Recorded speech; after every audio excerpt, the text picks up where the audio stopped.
Okay.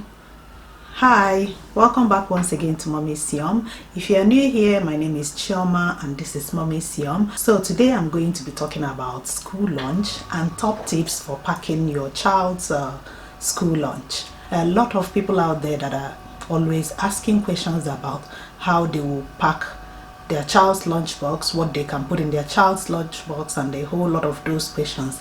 So this is what I'm going to be talking about today. I'm going to give you some of the tips for packing your child's school lunch and making sure that you pack the best for your child. If this is something that you would like to know about, then keep on watching. But before we start, don't forget to subscribe to Mommy's Yum and also give this video a thumbs up. Support this channel to grow. There are a lot of people watching but they are not subscribed and they are not liking my videos. Come on, I will appreciate it if you can all like my video, share my video, support my channel to grow. And yeah, that's it. I'm sure it's going to help a lot and you are going to help support your sister. If I can say that. Oh, I play a lot, so like I said, today I'm going to be talking about the top tips for me when packing my children's school lunch. And the first tip for me is preparation. Preparation is very important. If you don't prepare, you are going to fail. If you fail to plan, then you plan to fail. So you have to prepare. So the first thing is shopping. Shopping helps you to plan well.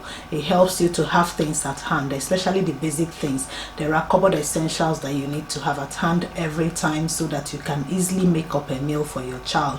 So lead some cupboard essentials like oats. You need to have your oats at hand. You need to have your maybe tinned food, milk, egg, that's maybe if you are going to be making pancake, flour, you know, those basic things. Tinned tomatoes. It's not every time that you may have the fresh tomatoes at hand, so tinned tomatoes can always come in handy to prepare something quickly for your child.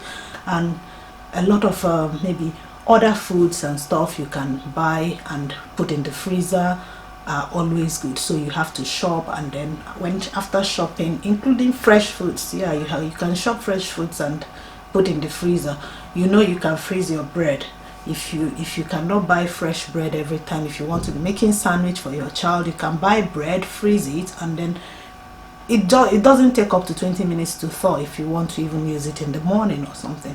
So shopping is important. Then meal prep is very important. Some foods needs to be prepared beforehand if your child is going to go to school with it. If your child is having beans, you have to cook your beans the night before. Rice, you can parboil rice. You can prep your chicken. I have a video that I'm going to show up here where I prep my chicken so that I can easily make wraps for them in the morning. And then what else? A lot of tomatoes. You can make your homemade tomato sauce. I already have a video up there. I'll put the link up there where you can always make your tomato sauce. Put it in batches so that in the morning you can quickly whip up a hot meal for your child if your child prefers hot meals instead of cold meals. So meal prep is really very important. Also, meal prep entails meal plan. Have a meal plan, have a timetable.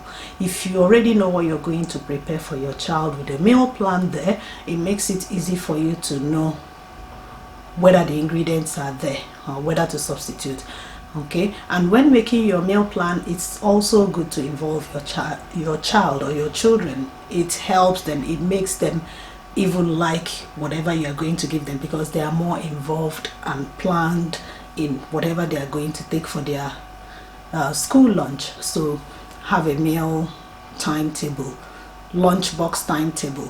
It's good. You can have alternatives. I have a meal plan which you can get using the link in the description box below. It's got the breakfast and lunchbox meal plan as well as alternatives. So if it's something that you would like, just click the link in the description box below and you can get that.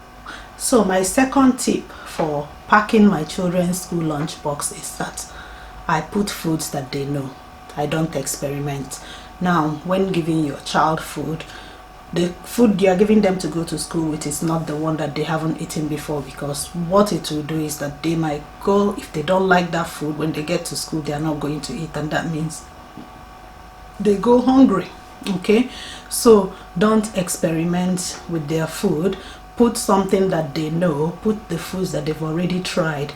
If you have a new recipe or if you have something new that you want them to try, it's always better that you start at home, get them to get used to it at home and see how they like it and all that before putting it in their lunchbox. So their lunchbox is not an opportunity for you to experiment with new foods.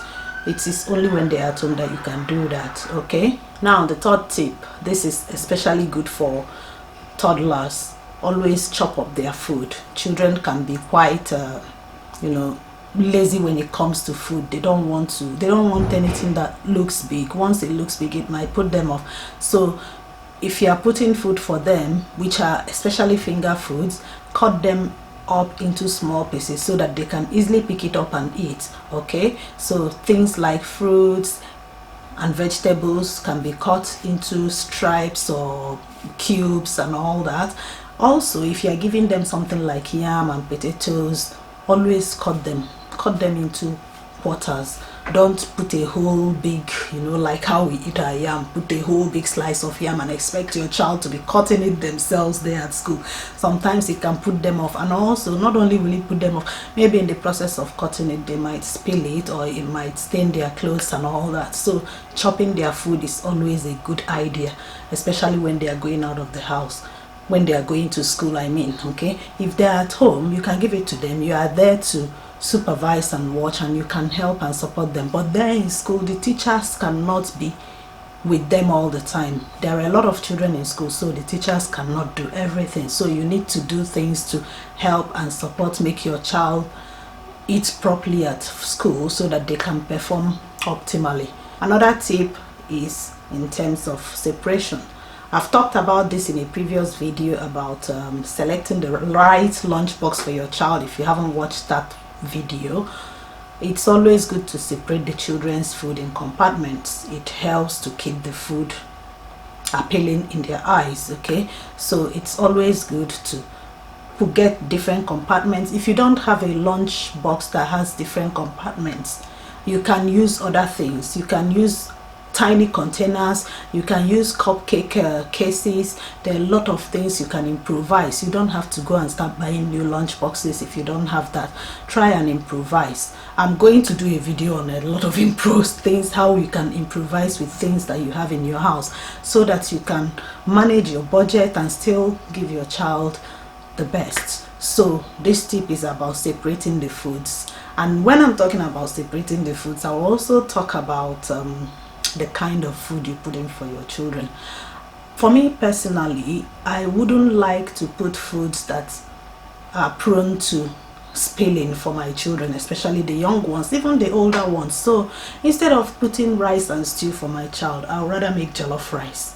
Okay, because stew is quite fluidy. I know some people say put eba and soup for their child. Well, if that is what your child likes, that's fine. But there are certain foods that I personally, like I said, it's my personal opinion. Okay, if you have a contrary opinion, you can respectfully put it in the comment section there. Let's just talk about it, because I feel it's lunch and they're out there. They need something that they can comfortably and eat, as well as how do I put it, something that is not too cumbersome, something that they can finish eating and move on with their studies or their playtime immediately. So you have to know your child before you put something for them. Know whether it is something that your child can eat in school and eat it also comfortably and as quickly as possible in order to get on with things.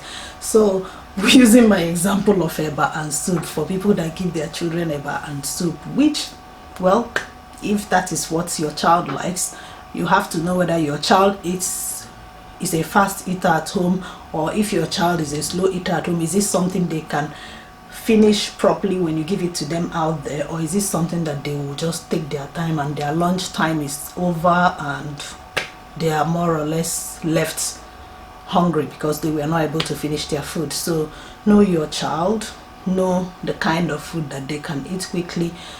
If you want to introduce those foods or other things to them, like I said, maybe start at home, experiment at home, get them to get used to it and how to eat it, and then you can put it in their lunchbox. These are the tips that I can think about now. I don't know if you've got any other tips that you want to share with us. Please leave a comment in the comment section down there, and if you are still watching and you find this video helpful, please give this video a thumbs up, and also share with your friends, share with other moms, and also subscribe to Mommy's Serum, support the channel to grow, and I hope to see you in my next video. Bye. Thing I'm going to be talking about today, I'm going to give you sorry. So thank you to all the people that have subscribed. Okay, if you forget to give this video a thumbs up if you are if you are still watching.